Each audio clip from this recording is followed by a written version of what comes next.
सच्ची भक्ति और प्रेम से भगवान को भी जीता जा सकता है। पढ़िए एक संत की ये कहानी। एक सेठ जी बड़े कंजूस थे।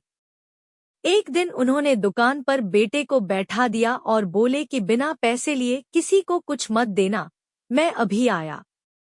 अकस्मात एक संत आए जो अलग अलग जगह से एक समय की भोजन सामग्री लेते थे। लड़के से कहा, बेटा जरा नमक दे दो। लड़के ने संत को डिब्बा खोलकर एक चम्मच नमक दिया। सेठ जी आए तो देखा कि डिब्बा खुला पड़ा था। सेठ जी ने कहा कि क्या बेचा?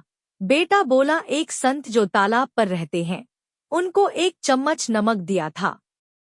सेठ का माथा ठनका। वो बोले, अरे मूर्ख, इसमें तो जहरीला पदार्थ है। अब सेठ जी भागकर संत के पास गए। तब तक संत भोजन बनाकर भगवान का भोग लगाकर खाने की थाली लेकर बैठ चुके थे। सेठ जी दूर से ही बोले, महाराज रुकिए, आप जो नमक लाए थे, नमक नहीं था बल्कि जहरीला पदार्थ था। कृपा करके आप ये भोजन न करें। संत जी बोले, भाई हम तो प्रसाद लेंगे ही, क्योंकि भोग लगा दिया है। भोग लगाकर भोजन छोड़ नहीं सकते। अगर भोग नहीं लगता तो भोजन बेशक छोड़ देते।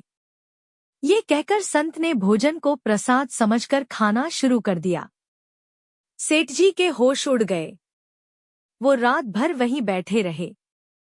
सेठ को रह रहकर ये चिंता सता रही थी कि अगर संत को कुछ हो गया तो बड़ी बदनामी होगी। रात में अगर तबीयत बिगड़ी तो कम से कम वैद्य को दिखा देंगे।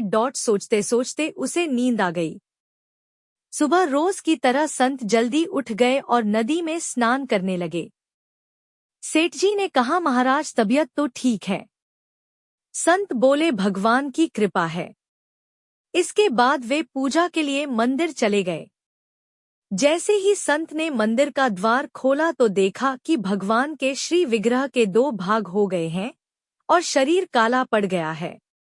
ये देखते ही सेठ को सब समझ आ गया कि भक्त के अटल विश्वास को देखकर भगवान ने भोजन का जहर भोग के रूप में स्वयं ग्रहण कर लिया और भक्त को प्रसाद ग्रहण कराया।